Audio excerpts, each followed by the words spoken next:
Hey guys, welcome to the grand finals of the EVE Major League of Fall of 2016. I could not be more excited. I hope you guys are too. We have a fantastic show here for you tonight. The Major League teams are Volta, the other team, Team Pretty, Team Johnny, Rep Cartel, Mark II, and Team Footwork. Oh, excuse me, I'm going to cough. There we go. Right, we have the staff on hand tonight, who are Mr. Bayart J, we've got Nash Cadaver, we've got Eleanor, we've got Chocolate Rain, we've got Sutonia, we've got Darius Johnson, we've got Elise Randolph, we've got Equalizer, we've got Biohazard, we've got Madden, we've got CCP Fozzie in the house, everyone. I don't think I've missed anyone. If I have, I apologise. But everyone's here, everyone is super pumped for the show tonight. However, the bans are coming up really soon, so I'm going to have to hand over to those guys really shortly. But before we do, we have some fantastic prizes to give out. So for that, I'm going to hand over to our head of esports, Mr. Elise Randolph. Thanks very much, Apophany. I'm Elise Randolph, and welcome everyone to today's Major League Finals, season finals show. Cannot wait to see what is going to go down. As Apophany did mention, we do have some giveaways as we do every week. This week we have a thanks to our sponsors at Plantronics. We have a Plantronics 500E something fancy looking headset. They'll be giving away earlier today, and we'll also be giving away an IGC Apocalypse skin. The only way you can get it is by competing in this tournament or by watching this stream. There are only 421 of these in the game. So we'll be giving one of those fancy things away today. And the teams competing, they're competing in this Major League match for 110 of those skins. We roughly but between 700 and 800 billion ish worth of stuff we imagine. So that's a lot of swag. And Apophany is gonna go ahead and hand it over to the analysts, Bayarche and Sutonia. Actually, I guess I will. Who will go over the banning tools, or going over the banning for the very first match between Team Footwork and Volta. Hi there. Yes. Okay, so we're getting underway straight away. On the red side, we have Team Footwork, team captained by Lady Arian, and Starfleet Commander, team captaining for Volta on the blue side. Here we see the Oracle banned first. The Team Footwork, very standard ban for the red side. It's almost always banned first, or at least the APOC is in the same slot.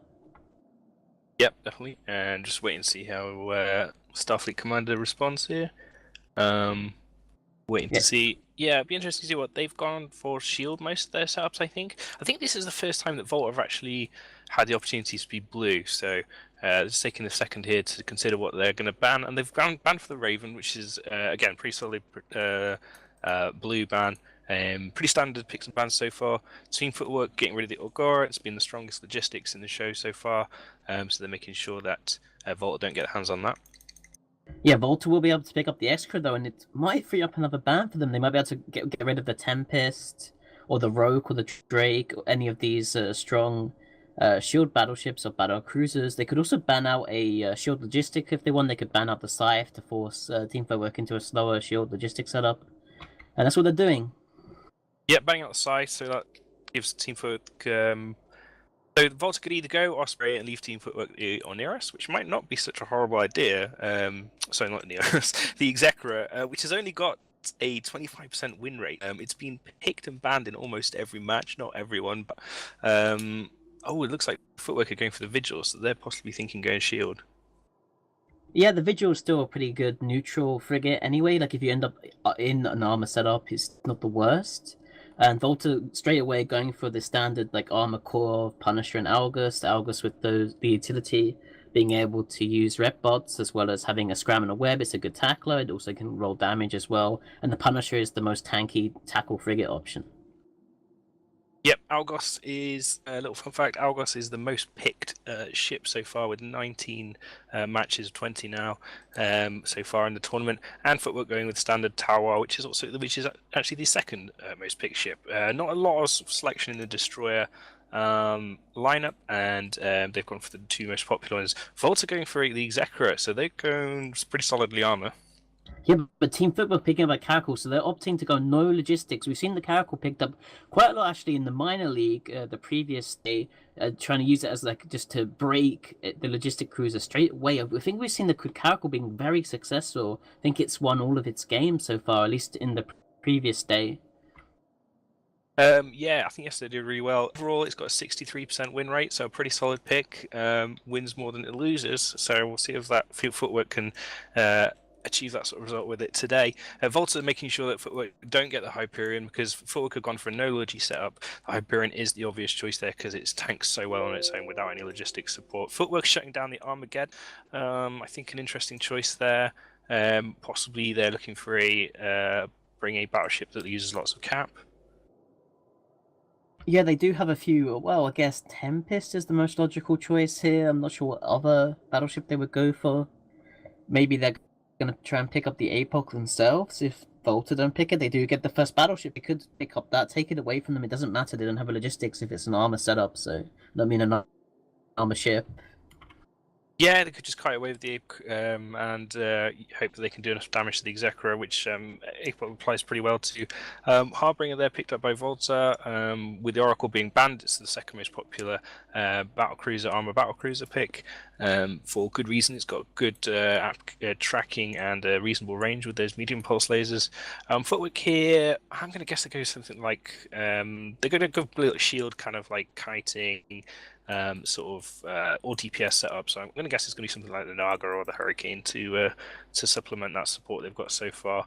They possibly, I'm thinking maybe they're going to go Rogue for Battleship, just because it does pretty well on its own without a Logi, because it's got the XLASB and its resist bonus. They're going for the Hurricane APOC like you predicted, and the Hurricane able to dish out pretty good volleys. Combined with the APOC and the Caracal, that's going to give Volta a headache.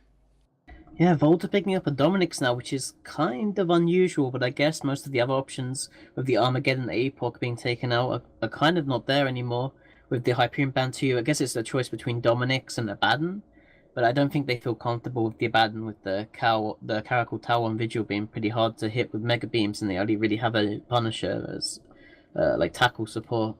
And obviously, Footwork are kind of concerned about newts there, so they've gone for Dominix, which does have 2 heavy newts, so it does have quite a decent amount of newting power. It's obviously got less range than the Armageddon, and it's also got that smart bomb to clear any drones that Footwork might put on them. So, yeah, interesting picks. We'll go back to Apothony and the analysts to have a chat about these setups. Fantastic, thanks guys.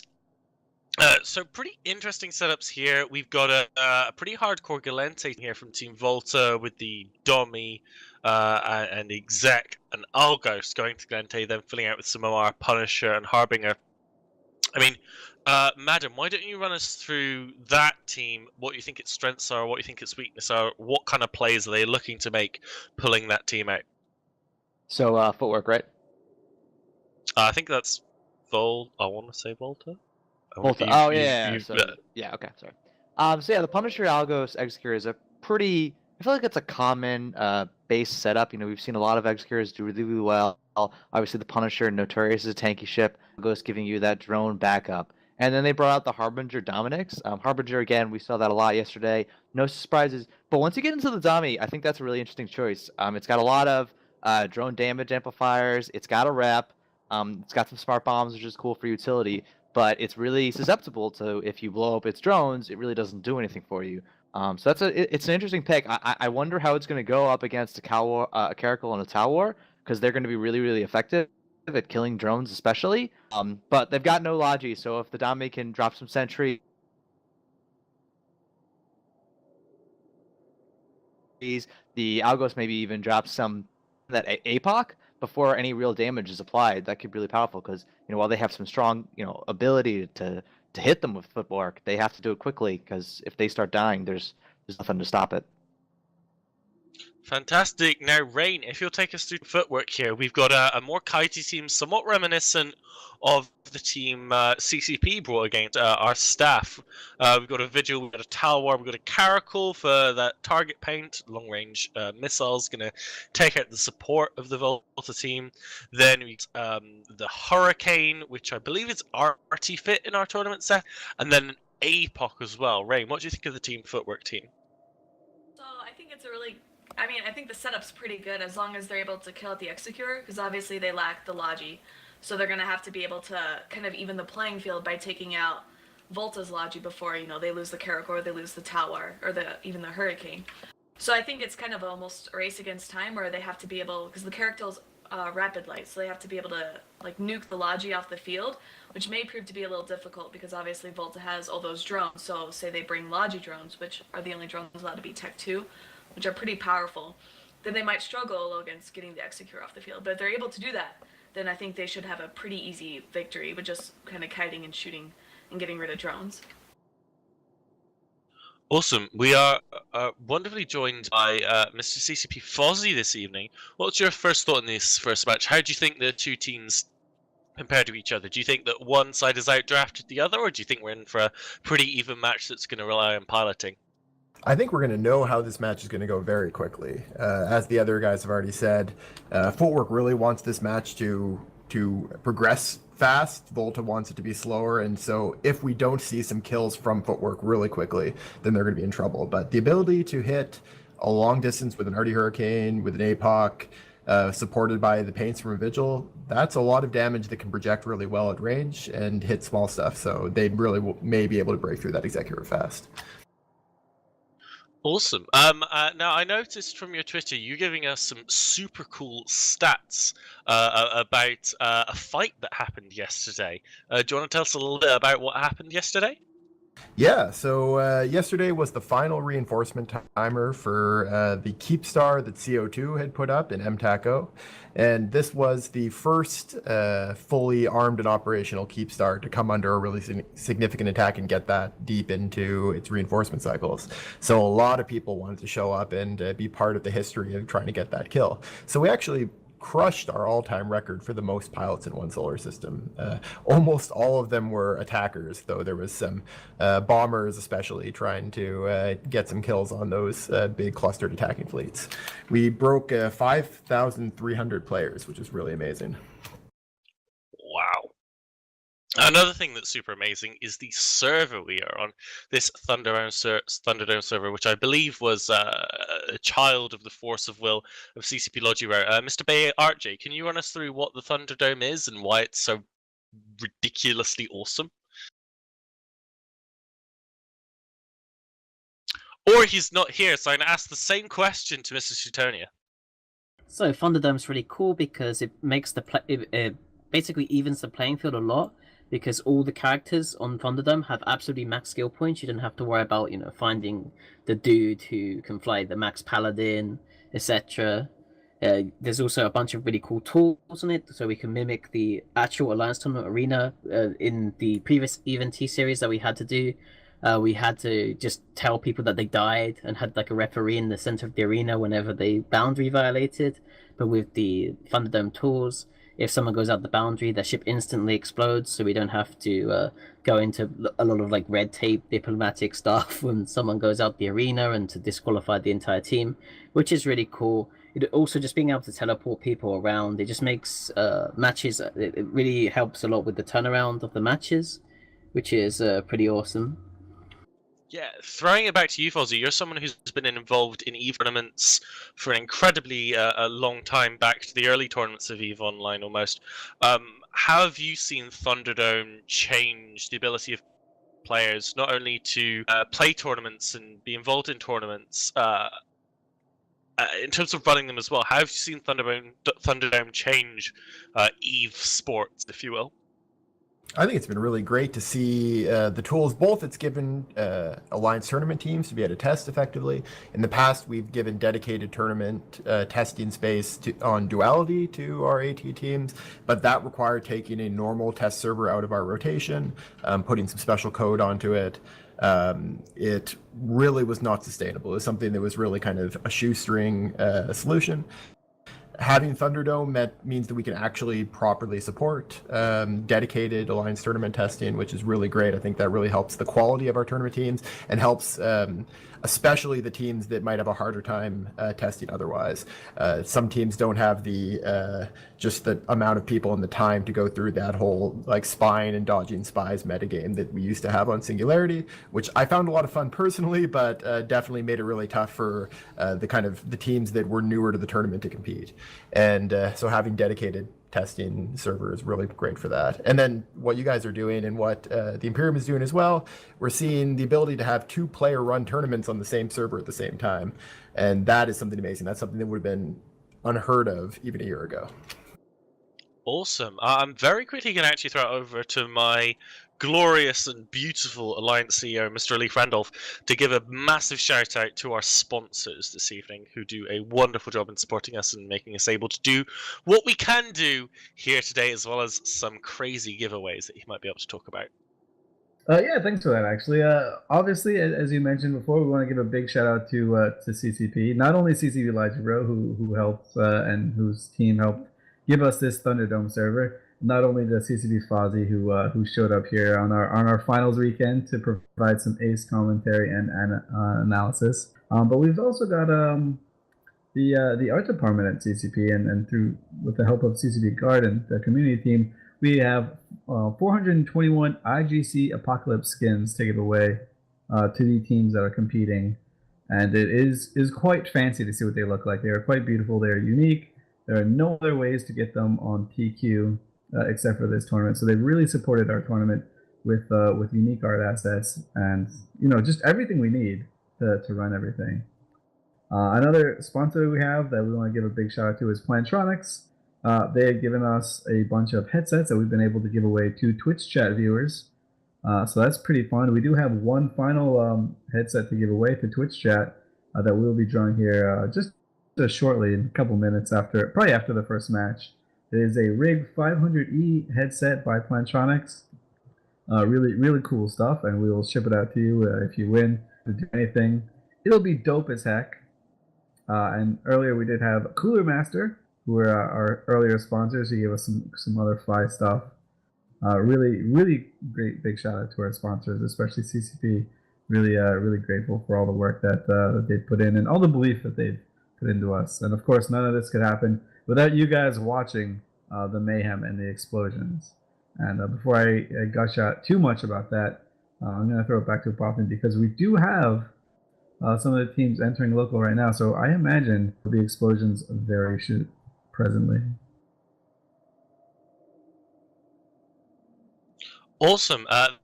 The teams are landing on grid, so we're going to hand over soon. I'm waiting word from Biohazard, who is the 1,000-armed man running our tech behind the scenes. Massive shout out to him as well. He always puts in a crazy awesome job. He and Equal, actually, who is his Padawan learner, have both done an amazing job this season supporting both the major and minor leagues. It looks as if the teams are going.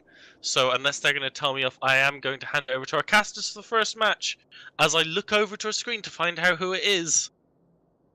Oh, there it goes. It is going to be Mr. Madden and Mr. CCP Fozzy casting this first match for you. It is between Team Footwork and Team Volta, the first match of the final weekend of EVE-NT Fall Major League 2016.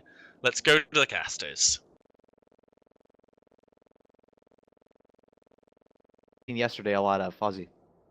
Yeah, and from Footwork, we've got the Apocalypse, Hurricane, Caracal, Talwar, and Vigil. They've warped in the main bulk of their fleet at 30 kilometers with the Vigil out at 50, and they got to be really happy about these warp-ins. This is the most acute angle possible, which means that although Starfleet Commander warped his Executor for Volta away from the beacon and put the rest of the fleet at 0, he's actually quite vulnerable because there's no tackle to screen in between him and the enemy fleet. Yeah, he's got to be scared. Very, very scared. He's going to be burning, overheating everything, I'm sure. You see him, he's actually the first person to move from anyone in the match. Yep, so the match has now begun. Yeah, he is trying to get some transversal up really quickly. We'll see where the first primaries are. Right on the Execure and the Hurricane, it looks like, for Footwork. Yep. Damage applied to Executor. He's through shields, but of course, these armor tanks, that's not the end of the world. We'll see if they got rep bots that'll come after him. Looks like they've got damage drones. Valkyries are being put on him. For some Yeah, reason. damage drones across the board. That's going to make it really hard for that Executor to survive. They need to get a kill fast.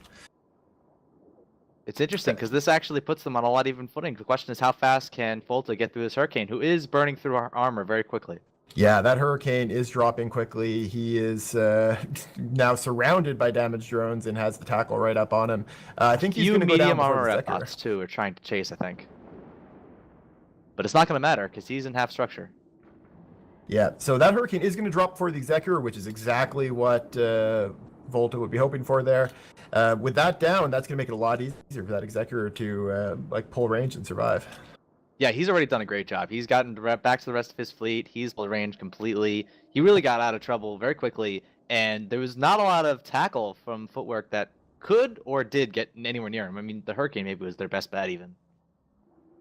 Yeah, so now the Volta team has now switched their primary over to the Caracal of Aten, and he's dropping quickly as well through shields, and this is not a ship with a lot of armor. There he goes. And they're already just getting got some output. damage onto the APOC as well. It looks like this is a really, really great position for Volta.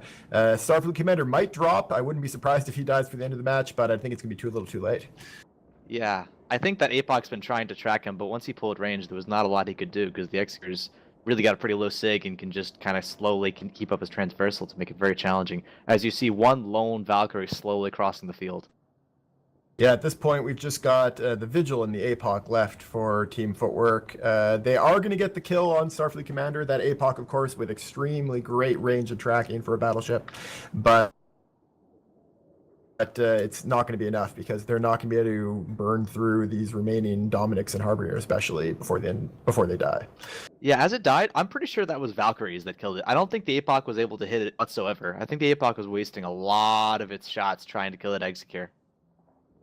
One way or another, it did die, and so did the Vigil for Footwork, which means that APOC is the last man standing for his team, and he is already in about half armor. We're seeing some great skin game from both of these two teams. Nice candid skin on the Apocalypse there, and a nice quaff skin on the Dominics. Yeah, and a rarity in the tournament. We haven't seen a lot of great skins, but I'm very happy to see today in the finals of the Major Leagues that they've got their A game, and that comes in skin format. Yep, so this is going to be a really, really convincing win for Volta, and that last Apocalypse is about to explode. And with that explosion, we send it back to the booth.